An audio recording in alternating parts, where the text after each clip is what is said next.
Magandang araw po o magandang gabi man, mga kapatid, mga kalahi. Narito pong muli ang inyong sa matandang kapatid sa atin pong patuloy na pagtuklas ng iba't ibang mga kaalaman sa banal na kasulatan. Maghahatid sa atin ng pagkaunawa sa maraming mga bagay. Muli po ay magbubukas tayo ng isang paksa ng pag-aaral at ito po ay magkakaroon tayo ng pangulong paksa na gaya po ng ating babasahin dito sa 1 Korinto. Ang kapitulo ay 15 at ang bersikulo ay 30. Meron po tayong mababasang ganito. Sabi ng talata, bakit baga naman tayo'y nanganganib bawat araw? Yun po yung pangungusap ng Apostol Pablo sa kanyang sulat sa iglesia ng mga taga-Korinto. Bakit baga naman tayo'y nanganganib bawat araw? Anong panganib? Kung ang sulat ay ukol sa kapatiran ng Korinto at ito sa iglesyang itinayo ng ating Panginoong Jesucristo, ibig sabihin ng Apostol Pablo ang mga kaanib sa iglesia nanganganib sa bawat araw.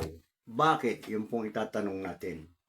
Anong kapanganiban ang maaaring dumating sa kanilang, ang dumarating sa kanilang buhay? Dapat po maunawaan ito upang maihanda ang sarili, sapagkat kapag may dumarating na panganib, ibig sabihin po niyan, makapipinsala sa buhay, sa katawan, o sa anumang mga bagay at pangyayari. Kaya po dapat malaman natin kung ano ba yung mga panganib na ito. At tungkol po sa bagay na ito, mabasahin natin ang sulat naman ng apostol na si Pedro sa kanyang kapitulo 1, kapitulo 5, versikulo 8. 1 Pedro 1:5-8 na ganito po ang ating masusumpungang pangungusap ng banal na apostol. Babasahin po natin at ganito ang sinasabi. Kayo'y maging mapagpigil, kayo'y maging mapagpuyat. Ang inyong kalaban na dyablo na gaya ng leong umuungal ay gumagala na humahanap ng masisila niya. Ito na po yung panganib na sinasabi ng apostol na si Pablo. Mayroong panganib na nakaabang sa lahat ng mga kaanib ng iglesia ng ating Panginoon. Nagkaisa po ang Apostol Pablo at Apostol Pedro sa kanilang pagbibigay ng babala sa lahat ng mga kaanib, sa lahat ng mga kapatid. May panganib na dumarating, mayroong panganib na nakaabang, nakaamba. At yan ay walang iba kung hindi ang diablong si Satanas. Kaya sinabi ng Apostol Pedro, kayo'y mapagpigil, kayo'y maging mapagpuyat. Ibig sabihin po ng mapagpuyat, hindi naman yung hindi matutulog, kundi yung laging nakahanda. Laging nakahanda sapagkat ang sinasabi niya, ang inyong kalaban na diablo na gaya ng leong umuungal ay gumagala na mahanap ng masisila niya. Ibig sabihin, panganib na baka masila ang sinuman sa mga kaanib sa loob ng iglesia. Ngayon ang tanong ay ito, bakit? Ano ang dahil ng ganitong malaking kagalitan? At ang sabi nga ng apostol na si Pedro, sa kanyang galit para siyang leong umuungal na humahanap ng kanyang masisila. Anong dahilan ng kanyang malaking pagkagalit? Meron pong mahaba ang kasaysayan po nito. Pero sa isang maikling pag-aaral po ay ating tuklasin ang mga pangyayari kung anong dahilan ng malaking galit ng diablo sa mga kaanib ng iglesia ng panahon na isinaysay ng Apostol Pedro ng kanilang kapanahunan. tayo po'y magbabalik sa kasaysayan at mga pangyayaring kaugnay ng ating pong pinag-aaralan. Kaya po, basahin po natin ang sinasabi sa aklat ng Ezekiel. At ang kapitulo ay 28, versikulo 14 at 15. Meron pong ilalahad ng propetang si Ezekiel, may kaugnayan sa ating paksang tinatalakay. Ang sabi niya dito, ikaw ang pinahirang kerubin na tumatakip at itinatag kita, na anupat ikaw ay nasa ibabaw ng banal na bundok ng Diyos. Ikaw ay nagmamanhik-manaog sa gitna ng mga batong mahalaga. Ikaw ay sakdal sa iyong mga lakad mula sa araw na ikaw ay lalangin hanggang sa ang kalikuan ay masumpungan sa iyo. Nagsisimula po tayo sa pag-aaral at pagtuklas sa mga bagay at pangyayaring naganap ng una. At ito may kinalaman sa pinahirang kerubin. Ito po yung kung tawagin ay Luzbel, bagaman at hindi yun ang talagang alasang pangalan na gano'n sa banal na kasulatan. Ito yung pinahirang kerubin na ang sinasabi ng banal na kasulatan, siya po'y itinatag, nilalang ng ating Panginoong Diyos. At siya ay humihigit sa lahat ng mga nasa ilalim ng pamamahala ng ating Panginoon. Parang pangalawa ito sa kanyang kalagayan, sa kanyang magandang kalagayan sa sangkalangitan. Siya po ay nasa ibabaw ng bundok ng Diyos. Siya ay nagmamanik-manahog doon sa gitna ng mga batong mahalaga. Sakdal siya, ang ibig sabihin ay banal sa kanyang lakad. Mula sa araw na siya ay lalangin ng ating Panginoon Diyos. Gayunman, dumating ang panahon, ang sabi ng talata, hanggang sa ang kalikuan ay masumpungan sa kanya, sa iyo. Ngayon, anong kalikuan?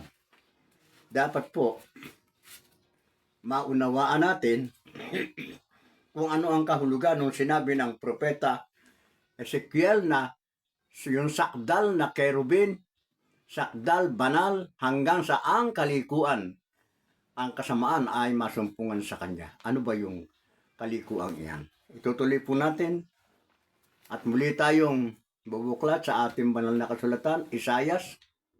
Ang kapitulo ay 14 at ang bersikulo ay 12 hanggang 13, 14. Ganito po ang sinasabi. Ano't nahulog ka mula sa langit o tala sa umaga, anak ng umaga. Paanong ikaw ay lumagpak sa lupa? Ikaw na siyang nagpahina sa mga bansa. At sinabi mo sa iyong sarili, ako'y sasampa sa langit. Aking itataas ang aking luklukan sa itaas ng mga bituin ng Diyos. At ako'y uupo sa bundok ng kapisanan sa mga kaduluduluhang bahagi ng hilagaan. Ako'y sasampa sa itaas ng mga kaitaasan ng mga alapaap. Ako'y magiging gaya ng kataas-taasan. Gayunman, ikaw ay magiging gaya ng kataas-taasan. Gayon may mabababa ka sa Sheol sa mga kaduluduluhang bahagi ng hukay. Narinig po nyo yung pahayag naman ng propetang si Isayas kaugnay sa isinulat ng propetang si Ezekiel. Ang propeta Ezekiel, ang sabi niya, mayroong isang sakdal sa kanyang lakad mula ng silalangin hanggang saang kasamaan at kapalaluan ay masumpungan sa kanya. Sino yan? Ang sabi ng talata na ating pong binasa, gaya ng inyong narinig, ito po yung tala sa umaga. Ito po yung naghangad. Ang sabi dito, ako'y sasampa sa langit. Aking itataas ang aking luklukan sa itaas ng mga bituin ng Diyos. Ibig sabihin po nito, ibig niya humigit pa siya sa ating Panginoon Diyos. Kaya ang sabi niya, ako'y sasampa at ako'y magiging gaya ng kataas-taasan. Sino ba yung kataas-taasan kung hindi ang ating Panginoong Diyos? Siya po yung nagtataglay ng gayong katangian. Siya lamang yung kataas-taasan. Pero nakrinig po natin, ayon sa ating na binasa, na ibig nitong kerubin, itong pinahirang kerubin. Gusto niyang sumampa sa itaas pa ng luklukan ng Diyos at maging gaya ng kataas-taasan, ibig sabihin, maging tulad sa Diyos. Gayunman, anong hatol? Gayunman ang sabi, mabababa ka hanggang sa Sheol, sa kaduluduluhang bahagi ng hukay. Yan po yung bagay at pangyayaring isinaad sa banal na kasulatan. Merong isang naghahangad na siya ay maging kataas-taasan katulad ng kataas-taasang Diyos, at upang maganap ito at nang upang mangyari ang kanyang ninanasa, meron pong naganap na pangyayari sa sangkalangitan upang maisulong niya ang kanyang layuning makuha ang kapangyarihan sa ating Panginoong Diyos. Babasahin po natin kung anong pangyayaring sinasabi natin, at ito'y atin pong masusumpungan sa aklat ng Apokalipsis. Ang kapitulo ay 9 at ang bersikulo ay 12. Masusumpungan po natin ang ganitong nasusulat. 9, simulan po natin sa 7. At nagkaroon ng pagbabaka sa langit. Si Miguel at ang kanyang mga anghel ay nakipagbaka sa dragon. At ang dragon at ang kanyang mga anghel ay nakipagbaka. At hindi sila nanganalo, ni nasumpungan pa man ang kanilang dako sa langit. At inihagis ang malaking dragon, ang matandang ahas, ang tinatawag na Diablo at Satanas, ang dumadaya sa buong sanglibutan. Siya inihagis sa lupa at ang kanyang mga anghel ay inihagis na kasama niya. Ito na po yung na lahat na mga pangyayari kung bakit nagkaroon ng gayong kagalitan ang Diablong si Satanas. Nakipagbaka siya sa mga anghel ng ating Panginoon Diyos. Yung mga anghel ng Diyos at mga anghel ng Diablo ay nagkaroon ng paglalaban. At kaya nga ang sabi, nagkaroon ng pagbabaka sa langit. Si Miguel at yung kanyang mga anghel at ang mga anghel ng Diablo ay nagkaroon ng pagbabaka. At ang sabi ng talata, hindi sila nanganalo. Ninasumpungan pa man ang kanilang dako sa langit. At nang sila'y mga talo sa pagbabakang ito na naganap sa langit, nagkaroon ng ganitong kalagayan na sila'y inihagis sa lupa. At ang lahat ng mga anghel ng Diablong si Satanas ay inihagis sa lupa. At ang lahat ng mga anghel na ito ay narito ngayon sa lupa. Mula noon ay meron na silang gagawin sa lupa. Ano yung gagawin sa lupa ng mga ito? Yun nga yung ating pong nabasa. Nagkaroon ng pagbabaka. At nang mangyari ang pagbabakang ito, ang lahat ng mga anghel na natalo ay inihagis dito sa lupa. Kaya ano sabi ng banal na kasulatan? Muli po ay tunghayan natin ang 9:12 at ganito ang sinasabi ng talata. Kaya't magalak kayo o mga langit at kayong mga nagsisitahan diyan sa aba ng lupa at ng dagat, sapagkat ang Diablo'y bumaba sa inyo na may malaking galit sa pagkaalam niya na sa mayroon na lamang siyang kaunting panahon. Yun po yung nangyari narito sa lupa. Kaya ang sabi ng talata nang bumagsak dito sa lupa ang mga anghel ng Diablo sa aba ng lupa, sapagkat dito ibubunton ng Diablo ang kanyang malaking galit dahil sa kanyang pagkatalo sa digmaan at pagkabigong maagaw ang kapangyarihan sa ating Panginoong Diyos. Ngayon, ang tanong ay ito. Sa ganung pagkatalo ng Diablong si Satanas sa kanilang pagbabaka sa langit at nang siya maihagas na dito sa lupa, alin ngayon ang binabaka ng Diablo? Alin ngayon ang sinasabi ng banal na kasulatan sa aba ng lupa, sapagkat ang Diablo ay bumaba sa inyo na may malaking galit? Alin yung talagang kinagagalitan ng Diablo at alin yung kanyang babakahin? Babasahin po natin muli at ito sa kapitulo 12, versikulo 17. Dito pa rin po sa aklat ng Apokalipsis. Ang wika ay ganito. At nagalit ang dragon sa babae at umalis upang bumaka sa nalabi sa kanyang binhi na siyang nagsisitupad ng mga utos ng Diyos at mga may patotoo ni Jesus. Bakit po galit na galit ang diablo sa mga binhi ng babae, sa mga katwid-bagay ng iglesia? Dahil nasumpungan niya na ang mga ito ay pawang mga nagsisitupad sa utos ng Diyos. Sila po yung gumaganap ng mga kalooban ng Diyos at may patotoo ng ating Panginoong Hesus. Kaya gayon na lang ang kanyang galit, kaya ito ang kanyang binabaka ngayon. Ang tanong natin ay ganito, paano ang gagawin? Ano ang marapat gawin?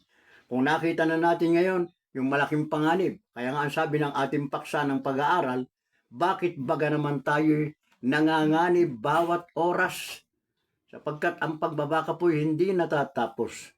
Kung natalo man sa sangkalangitan, ang diablong si Satanas at nabigo sa layuning maagaw ang kapangyarihan sa ating Panginoong Diyos nang siya'y itapon dito sa lupa, ay binalingan niya ngayon yung mga anak ng babae sa makatwid-bagay ng iglesia. At ito ngayon ang kanyang layuning, kanyang masila, gaya ng sabi ng talata na ating pong nabasa, upang sa kanyang pagkatalo sa ating Panginoon Diyos, maghiganti siya na ang kanyang binalingan ay ang mga kaanib ng iglesia na ito'y walang iba kung hindi ang anak ng babae. Anong dapat gawin ngayon? Yamang natuklasan natin na talagang merong malaking panganib. Panganib sa kalagayan ng buhay ng mga naging kaanib sa iglesia o naging anak ng babae. Sapagkat gaya po nung nabasa natin at nagalit ang dragon sa babae, yung dragon, ang diablo, at umalis upang bumakas sa nalabi sa kaniyang binhi. So, sa natitira na lang, natitirang binhi ng babae, natitirang anak. Sapagkat marami na nakuha si Satanas, kaya nga ang sabi, natitira na lang. Meron pang counting natitira na yun na hindi niya makuha-kuha na kaya mas sobra ang kanyang naging galit. Pagkat nakita niya, hindi niya ito maaaring dayain sapagkat ang mga ito ay nagsisitupad ng utos ng ating Panginoong Diyos at mga may patotoo ni Jesus. Anong dapat sa lahat ng mga nalalabi ngayon na mga hindi pa nadadaya ni Satanas? Meron po tayong babasahin at ito ay ating masusumpungan sa aklat ng Efeso. Ang kapitulo ay 6 at ang bersikulo ay 12, 11 hanggang 12 hanggang 16. Ganito po ang ating masusumpungan. Efeso, kapitulo 6, versikulo 12. Ang wika ng talata ay ganito. Mahaba po ang ating babasahin. Pakinggan po natin pagkat ito ang katotohanan. Sabi ng talata, sa katapos-tapusay, magpakalakas kayo sa Panginoon at sa kapangyarihan ng kanyang kalakasan. Yan ang bungad na pangungusap ng Apostol Pablo. Magpakalakas kayo sa Panginoon. Magbihis kayo ng buong kagayakan ng Diyos upang kayo magsitibay laban sa mga lalang ng diablo. Yun po ang kanyang wika, sapagkat ang ating pakikipagbaka ay hindi laban sa laman at dugo, kundi laban sa mga pamunuan, laban sa mga kapangyarihan, laban sa mga namamahala ng kadiliman sa sanglibutan ito, laban sa mga ukol sa espiritu ng kasamaan, sa mga dakong kaitaasan. Dahil dito, magsikuha kayo ng buong kagayakan ng Diyos upang kayo'y mga katagal sa araw na masama at kung magawa ang lahat ay magsitibay. Yun po yung payo niya. Talagang alam na alam ng Apostol Pablo na mayroong matinding pagbabakang mangyayari. Kaya nga, yun ang payo niya, magsikuha kayo ng buong kagayakan ng Diyos upang kayo makatagal sa labanan. Yun ang ibig niyang sabihin. Magsitibay nga kayo na ang inyong mga baywang ay may bigkis ng katotohanan na may sakbat na balutin ng katwiran. Ito po ang kanyang payo at patuloy. At ang inyong mga paa ay may panyapak na paghahanda sa ebanghelyo ng kapayapaan. At bukod dito'y taglayin ninyo ang kalasag ng pananampalataya na siyang ipapatay ninyo sa lahat ng mga nagniningas na suluigi ng masama. At magsikuha din naman kayo ng turbante ng kaligtasan at ng tabak ng Espiritu na siyang salita ng Diyos. Mahaba po yung binasa natin pero napakaganda po ng payo at babala ng apostol na si Pablo sa mga kaanib sa iglesia. Alam niya kung gaano katindi ang hinaharap na laban at hanggang ngayon talaga pong matindi ang pakikipaglaban ng lahat ng mananampalatayang ito sa diablong si Satanas. Kaya nga ang sinabi ng apostol na si Pablo, magsikuha kayo ng turbante ng kaligtasan at ng tabak ng Espiritu na siyang salita ng Diyos. Kaya yung pong labanan na yan, sa ngayon, ano po, ibig ko ipaalam sa inyo, labanan sa salita ng Diyos. Hindi po ba nyo nakikita? Kung kayo ay laging nagbabasa, laging nanonood, nakikinig sa YouTube, sa Facebook, nakikita po ninyo yung mga iba't ibang mga mangaral, yung kanilang mga pagtatalo, yung kanilang mga debate, yung paghahayag ng kanilang mga doktrina at kaaralan. Naglalaban na po niyan. Kami, katulad po namin, naglalaban na po kami. Sapagkat ang talagang pagbabaka na ating pong hinaharap ngayon ay sa pamamagitan ng kung alin ang tunay na aral, kung ano ang tunay na doktrina. Halimbawa, bibigay ko ng halimbawa sa inyo. Alin ba ang totoo sa dalawa? Bautismo ng lubog sa tubig o bautismo sa pangalan ng ating Panginoong Kristo. Yan, naglalaban yan dalawa na yan. Yun po yung sinasabi ng apostol na si Pablo. Ang ibig pong sabihin, kaya nga ang sabi ng apostol na si Pablo, ang ating pakikipagbaka ay hindi laban sa laman at dugo. Pagkat ang ating pong pakikipagbaka sa pamunuan ng kadiliman at ng mga maling kaaralan ay sa pamagitan ng salitaan. Kaya ihanda natin ang ating mga sarili upang tayo ay makalaban. At ang ating pong panlaban dito, walang iba kundi salita ng Diyos. Mga mahal na kapatid at mga kaisa sa pananampalataya, narinig po natin kung ano ang paksa ng ating naging pag-aaral, ng ating naging pagsisiyasat. At ito ay ating kinuha sa 1 Korinto, Kapitulo 15, versikulo 30. Maraming salamat po sa inyong pakikiisa at tandaan po natin, meron tayong pakikipagbaka ng salitaan, kaya hindi nawawala ang mga pagtatalo at mga debate. Magandang umaga, magandang araw po sa inyo. Sumaati nawa ang Panginoon.